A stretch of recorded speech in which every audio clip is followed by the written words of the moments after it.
Hey, hey!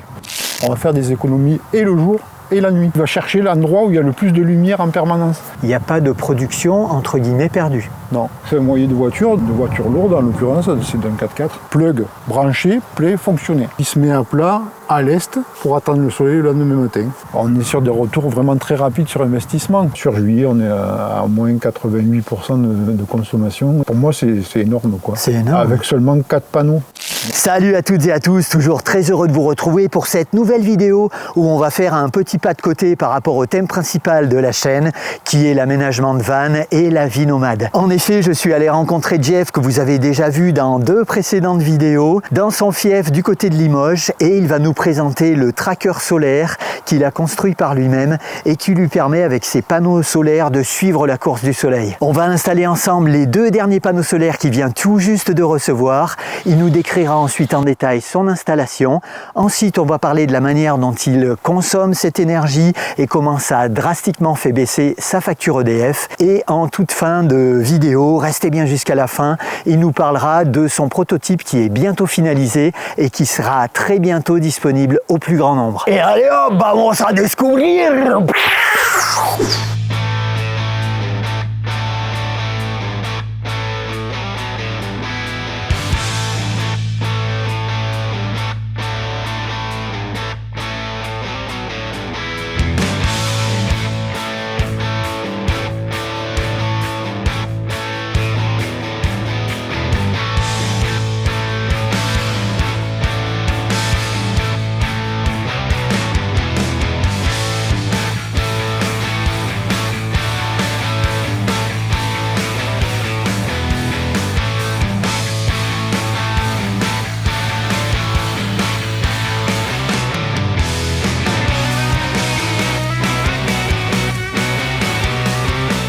Je vous présente mon installation solaire à la maison. 6 panneaux de 500 watts crête chacun, bifacial.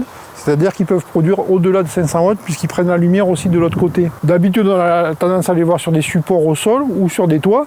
Et là, il est sur une espèce de pied étrange et en hauteur. Le but, c'est que c'est le pied qui les maintient, le support, c'est un tracker solaire. C'est-à-dire qu'il va s'orienter en fonction de l'ensoleillement du matin jusqu'au soir, ou même quand il y a des passages nuageux, il va aller chercher un trou de lumière dans le ciel entre les nuages. Pour tout ça, il y a un petit boîtier de gestion électronique et c'est géré par 2 vérins électriques tout bêtement. Les capteurs que l'on voit là-haut, il y en a 2. Il y a le petit capteur avec une espèce de petit dôme en verre, c'est un capteur photo, c'est-à-dire qu'il va capter la lumière sur 4 axes, nord-sud et est-ouest. Et celui qui tourne au-dessus, c'est pour le vent, c'est-à-dire que quand il y a trop de vent, c'est nous qu'on définit un peu, suivant la surface de panneau qu'on va y mettre dessus, on va définir à quelle vitesse de vent on considère que ça peut mettre en péril l'installation, et du coup les panneaux se mettent à plat, donc le vent va passer à travers sans dommage. Et là, on évite la casse. On évite la casse, oui, c'est mieux que ça tombe pas. C'est le principe du tournesol, en fait. Le tournesol, oui, il suit le soleil du matin au soir, voilà. On va gagner en productivité grâce à ça, justement. Sur une journée avec du soleil toute la journée par rapport à un panneau sur le toit plein sud, bien orienté, soi-disant sud sur un toit en fixe, on va être autour de 40% à peu près. Là où c'est qu'on va augmenter la productivité, c'est sûr, par exemple, le matin, il fait super beau, et le ciel se couvre sur les coups de 11h et le soleil revient vers 19h par exemple en période estivale. Ça veut dire que votre panneau plein sud, il va produire très peu ce jour-là. Avec ce système-là, la phase du matin, on va avoir bien produit et la phase du soir aussi, après 19h, on aura bien produit, alors que les autres ne produisent plus. Ce que tu as expliqué, ce qui paraît complètement incroyable, c'est que les panneaux que tu as installés là sont capables de capter de l'énergie, de créer de l'énergie sur la face noire apparente qu'on voit là, ouais, mais aussi sur la face qui est en dessous. En dessous, voilà. D'où l'idée que tu avais envisagé au sol. Ça sera tout blanc. Je vais mettre des cailloux bien blancs, des petits cailloux là qu'on voit. Déjà, ça fera un petit truc sympa à l'endroit pour la réverbération. Et ça, c'est d'autant plus important qu'on a peu de soleil, justement. Comme ça, là, on cumule le un peu. Un peu, plus un peu, plus un peu, c'est avec les petites rivières qu'on fait les grands fleuves. L'autre avantage aussi, que ça soit comme ça sur un tracker, tu le sais sur ton van aussi, ça n'aime pas la chaleur, les panneaux solaires.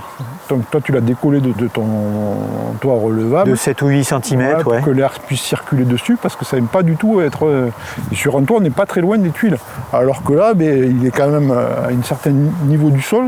Donc comme quand il y a un peu de vent, etc., ça le refroidit et ça augmente la production aussi par rapport à un qui est fixe sur un toit. Autre avantage d'une installation comme ça sur tracker, le panneau et la batterie, ils sont loin de la maison. On ne sait pas pourquoi tout d'un coup il y a beaucoup de maisons qui prennent feu à cause des panneaux solaires. Bon là c'est une autre technologie bien plus évoluée que les batteries lithium qu'on voit prendre feu, qu'il y a dans les trottinettes, c'est du lithium fer phosphate, LFPO4. Et à l'intérieur de la batterie il y a un extincteur. Donc dès que la température augmente, l'instincteur se met en route. La batterie elle est morte, mais la maison elle n'a pas brûlé. Moi je préfère le mettre ici, dans le pied. À terme il sera carrossé entre guillemets pour le protéger quand même des intempéries.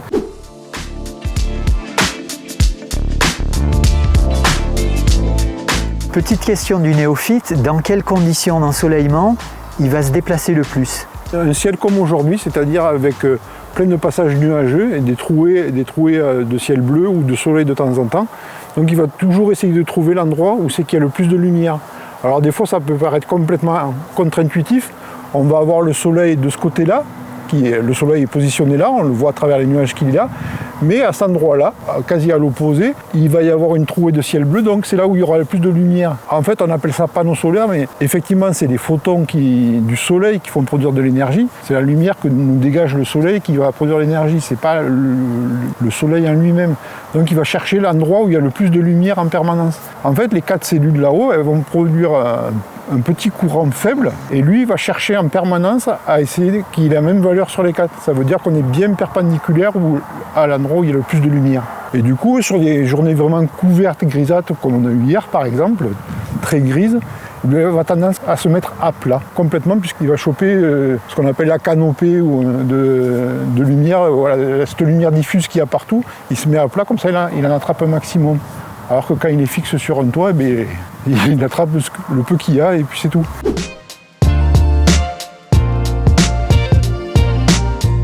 Du coup, les panneaux, on en a parlé tout à l'heure, c'est des bifaciaux, ils produisent de l'électricité qui est du courant continu. Ça peut aller jusqu'à 50 volts par panneau et qu'on est obligé de transformer en courant alternatif, puisque la maison, c'est du courant alternatif. Donc pour ce faire, on utilise ce qu'on appelle des micro-onduleurs ou des onduleurs suivant la taille de l'opération. Donc là, il y en a un là et il y en a un sur cette machine-là. Ça, c'est une petite merveille de technologie parce qu'en plus de transformer ce courant pour la maison, la partie onduleur étant là, et là-dessous, c'est une batterie. Cette batterie va stocker l'énergie, donc du coup, on va profiter de notre production de la journée, la nuit aussi. On va faire des économies et le jour et la nuit. Et après, tout bêtement, ça se branche sur une prise domestique de la maison. C'est ce qu'on appelle du plug and play. C'est-à-dire qu'il n'y a pas tout à faire, toute une grosse installation à faire. On le branche sur une prise de la maison et ça fonctionne. On le branche sur une prise et on n'y branche que ça quand même, malgré tout. Moi, j'ai fait un petit peu autrement. Je suis allé le brancher dans mon tableau électrique pour plus de tranquillité. Est-ce que tu revends ton électricité à EDF? Je ne fais pas ça parce qu'après c'est une galère administrative, etc. Là on est sur une puissance 3000 watts crête de production. Jusque là on fait à peu près ce qu'on veut. Il y a juste quelques petites normes à respecter sur la hauteur. Pas plus de 1,80 m sans faire de déclaration. Sur un tracker comme il y a ici, on considère la hauteur quand il est à plat. Est-ce que tes onduleurs sont en technologie MPPT comme dans un van? Exactement. On est aussi sur une connectique MC4, comme sur les connecteurs MC4, comme sur le van. Pourquoi as-tu 2 onduleurs? Chaque MPPT peut délivrer 900 watts. On est à 6 panneaux de 500 watts chacun, donc on pourra mettre 2 et 2 sur cet onduleur-là. Et après, il faut les 2 autres, il faut bien un onduleur pour les traiter. En termes de technologie, est-ce qu'il existerait sur le marché actuellement un onduleur qui te permettrait de gérer la totalité de ton parc? Oui. Plutôt que d'avoir 2 onduleurs séparés. Ouais. Là, on est sur ce qu'on appelle des micro-onduleurs plutôt, hybrides justement, puisqu'ils sont bidirectionnels, en particulier celui-là, d'en bas, qui sont capables de recharger des batteries. Celui d'en haut, il n'est pas capable de recharger des batteries. Celui d'en bas, lui, va gérer aussi la charge de la batterie. On peut multiplier les batteries et il est même capable d'aller chercher le surplus de production de l'autre, qui n'est pas du tout de la même marque ni rien, du même modèle. Il va savoir que l'autre est produit et il va l'aider à recharger et aider son petit frère à recharger la batterie aussi. Finalement, toi, concrètement, sur ton installation, il n'y a pas de production entre guillemets perdue? Non. On peut l'autoriser à repartir dans le réseau ou pas. Bon, je l'autorise, on ne me la paye pas l'électricité, mais bon, si je ne l'autorise pas à la réinjecter dans le réseau, même s'il y a plein de soleil, etc., ça coupe les micro-onduleurs, puisque nos batteries sont full, on n'a pas de consommation, donc ça coupe les micro-onduleurs. Donc on ne connaît pas la production de ce jour-là. Alors que si on renvoie dans le réseau, on sait que ce jour-là, ce que ça a produit. Ce que ça a produit pour nous, et ce que ça a produit de façon générale. Et en plus, c'est ta participation à la collectivité. C'est ça.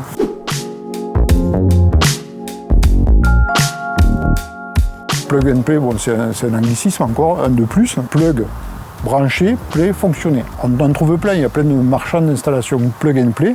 Ils vont fournir des panneaux, des supports de panneaux, des micro-onduleurs. Vous installez vos panneaux sur le tracker et vous branchez ça sur une prise, plug, branché, un play, il fonctionne. Aussitôt, vous produisez du courant. Est-ce qu'un néophyte sans aucune connaissance électrique, finalement, peut installer sa propre production solaire avec quelques panneaux? C'est mon cas. Voilà, au départ, je ne suis pas du tout électricien, pas du tout au fait du solaire, etc.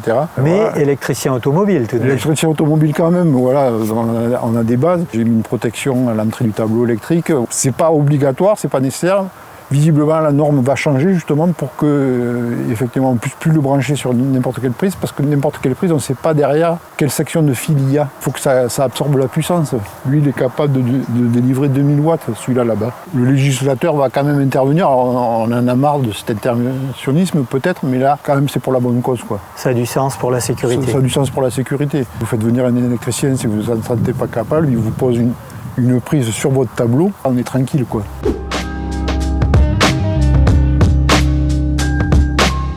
Question bête, tu as quand même un sacré petit bout de terrain. Pourquoi ici en particulier l'implantation à l'endroit où tu l'as fait là? C'est déjà lié à l'orientation. Donc on a le sud qui est dans cette direction là-bas, l'est là-bas et l'ouest là-bas et le nord derrière nous. C'est vrai qu'on a tendance à dire le soleil se lève à l'est et du coup on croit bêtement que tous les matins, là où est le soleil, on est plein est. Et c'est pas vrai. Le 21 juin, le soleil il se lève là, à peu près, et le 21 décembre, il se lève là-bas. Donc effectivement, cet arc de cercle, c'est l'est. C'est incroyable parce que c'est une amplitude à laquelle on ne pense pas du tout, non, a priori. Pas du tout. Alors c'est même pas qu'il se lève comme ça, c'est parce que l'été, il est beaucoup plus droit. C'est la course du soleil, voilà. En fait. L'été, on s'en moque un peu qu'on n'ait pas le soleil vraiment au lever, puisqu'on va produire dans la journée suffisamment. Alors que quand il se lève là-bas l'hiver, et l'hiver les jours sont courts, donc il vaut mieux en profiter au maximum. Mais là-bas, lui va aller l'attraper par contre en hiver. La grande chance que tu as finalement, c'est de ne pas avoir de grands arbres. Il n'y a aucune gêne, il n'y a aucun ombrage sur tes panneaux tout au long de la journée. Voilà, il n'y a pas d'ombre portée à cet endroit-là. La première rangée des panneaux en bas là, commence à être ombragée vers 20h à peu près l'été.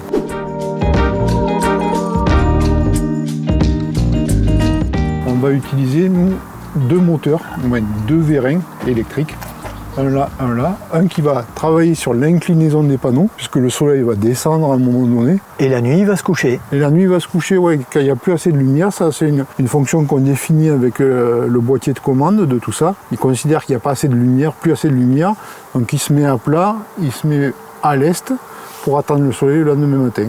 Et le lendemain matin, quand le soleil se lève, il va commencer à se mettre dans cette position-là et il va le suivre et tourner en fonction de la luminosité toujours.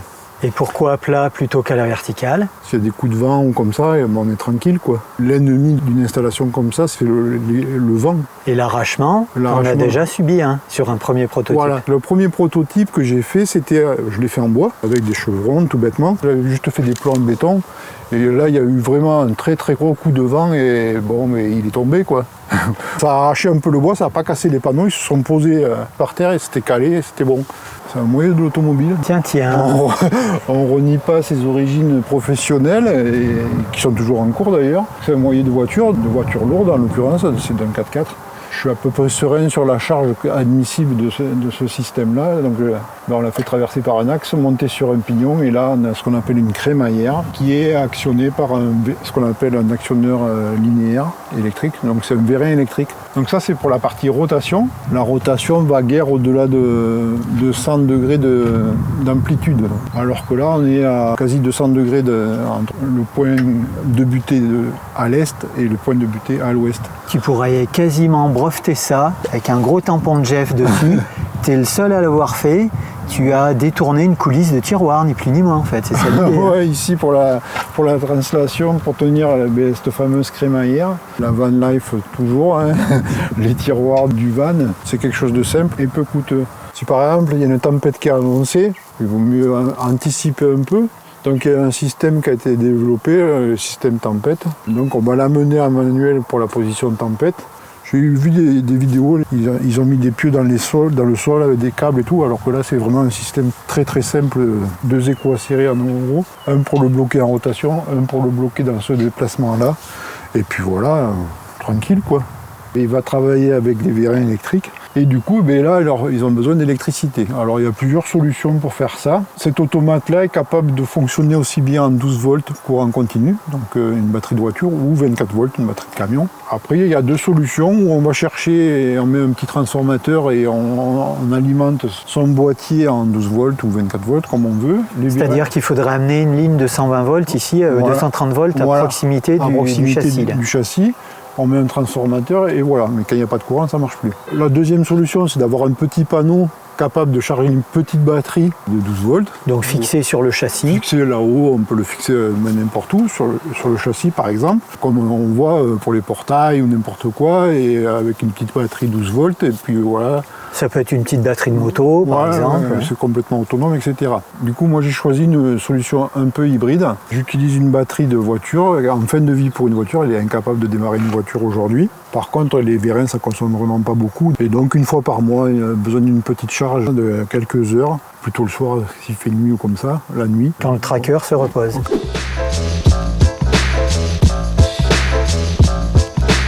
Bon Jeff, tout ça c'est bien beau, tu as parlé du vent et tout ça, mais comment c'est ancré là-dedans? Comment il tient ton système? Il faut quand même être assez vigilant sur quoi il est implanté. On voit beaucoup de trackers, les gens vont faire un truc d'1 mètre cube à peu près de béton, donc c'est très lourd. Hein. Donc 1 mètre de profondeur, 1 mètre de côté, etc.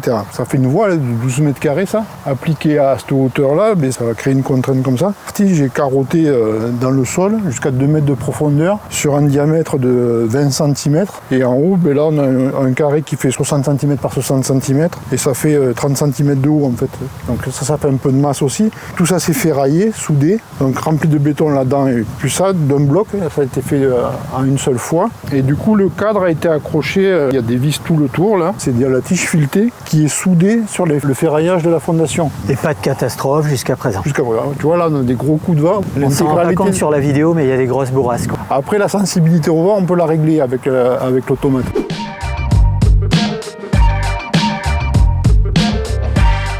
Il faut savoir que sur le marché, une machine comme ça, un tracker, et je ne parle pas de ce qu'il y a dessus, des panneaux solaires ni rien, ni des onduleurs, ni des batteries, ni rien, un tracker capable de supporter 12 mètres carrés de panneaux solaires, parce que c'est ça, on ne va pas parler en puissance, on va parler en mètres carrés. On est sur des budgets généralement entre 10 et 12 000 euros, il faut le savoir. Il y a aussi un fabricant américain qui fait beaucoup appel aux youtubeurs. Il y a beaucoup de publicité sur les réseaux sociaux, qui a un système beaucoup plus simple, mais on va pouvoir y mettre que 2 panneaux dessus. Là, on croit que ça tourne sur cet axe-là, mais c'est pas vrai, c'est sur un palier avec un roulement graissé, alors qu'eux, ils tournent ferraille sur ferraille, il n'y a pas de palier, et il n'a pas l'amplitude que lui a, et on va y mettre que 2 panneaux solaires. Mais là, on est sur un budget inférieur à 500 euros, certes, mais on ne met que 2 panneaux et on est quand même limité en rotation. Est-ce que tu pourrais donner une idée, toi, de ton budget globalement pour le tracker? C'est quelque chose qu'on peut envisager vendre autour de 2000 euros. Après, effectivement, c'est moi qui l'ai fabriqué, moi ça ne m'a pas coûté 2000 euros à le faire. Si je devais commercialiser ça, c'est à peu près le budget que j'imagine. Ouais. Est-ce qu'on parle hors batterie, hors panneau? Hors batterie, hors panneau, c'est...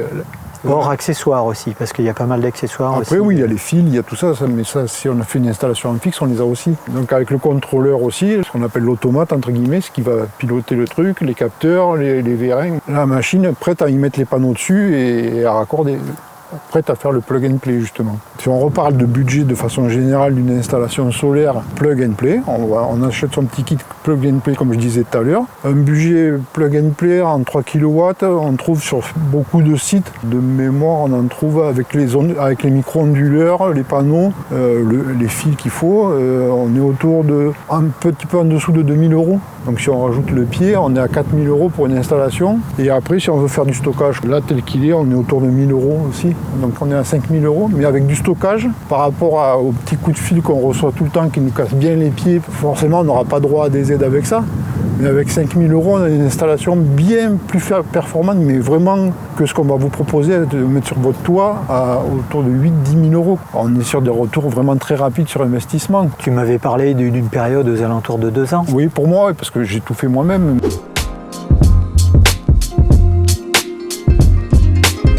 En général, les gens vont commencer avec du 3 kW crête.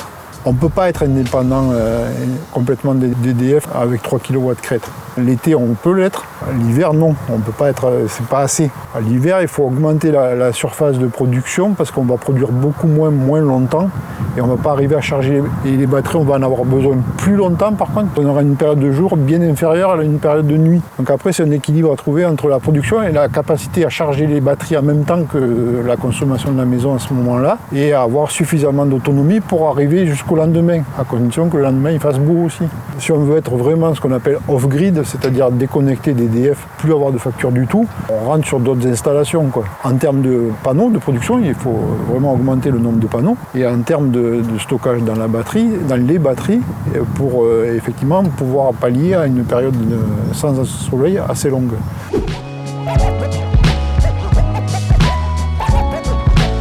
On compare le même mois de 2025 et de 2024. Il y a certains mois où effectivement c'est une augmentation depuis le début février, mais l'année dernière on vivait encore une partie du temps à l'étranger et en l'occurrence ces mois-là on n'était pas là, quoi. Donc c'est normal, l'année dernière on consommait, en 2024 on ne consommait pas et cette année on a consommé, donc ça fait une progression. Mais on voit sur juillet on est à moins 88% de consommation, et pour moi c'est énorme, quoi. C'est énorme. Avec seulement 4 panneaux. Mais les 6 panneaux branchés, on pourrait presque considérer que vous êtes en autonomie cet été. Sur l'été, oui, on peut être en autonomie avec les 6 panneaux branchés, on peut être en autonomie totale. Il y a certains jours où on l'est, en tous les cas. Il y a des jours où on est à 60 centimes d'euros de facture EDF, sachant que sur ces 60 centimes, il y a 58 centimes d'abonnement EDF et de taxes. Donc on a en consommation 2 centimes. Pour rappel, quelle superficie fait ta maison ?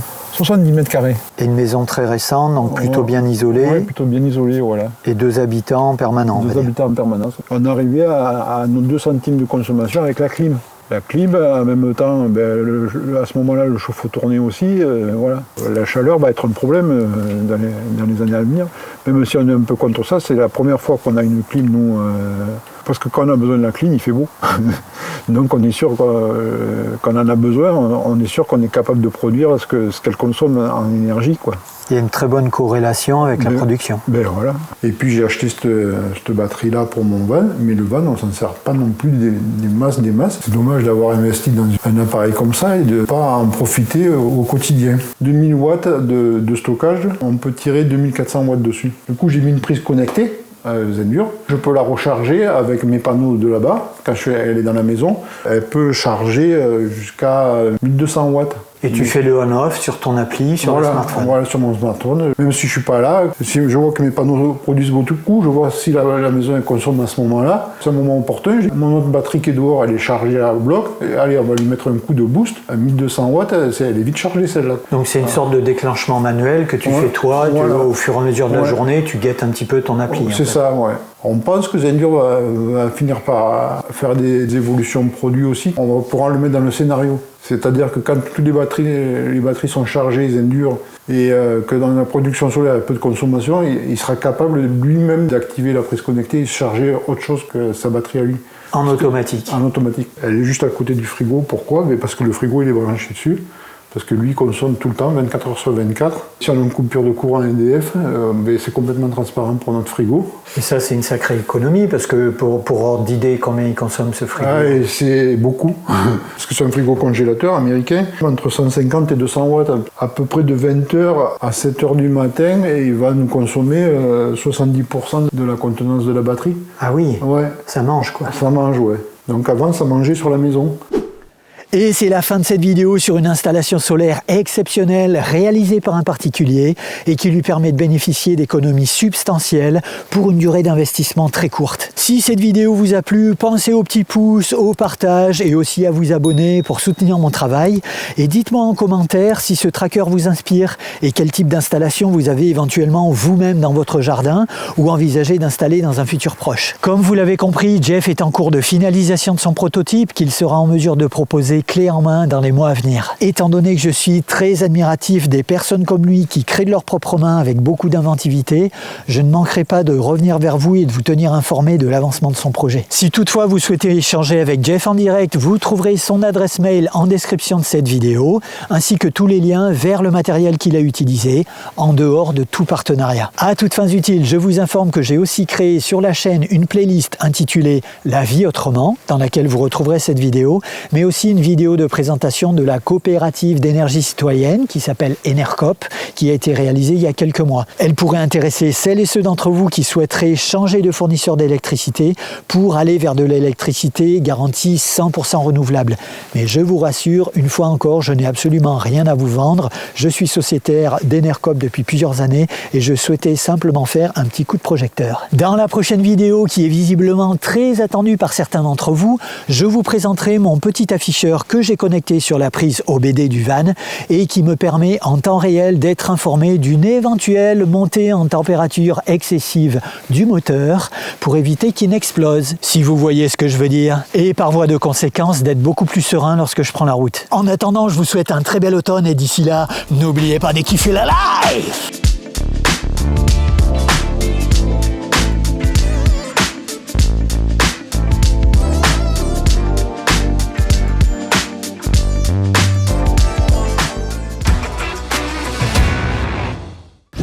Eh oui, ma belle.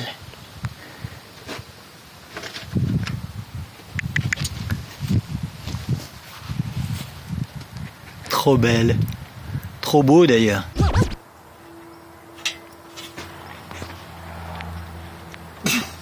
Ça bouge pas. Réalisé par un particulier et qui lui permet... Parce que toi, Jeff, t'as un van. J'ai un van, ouais. Il s'appelle Goz. Il est tout noir mat, il fait peur à tout le monde.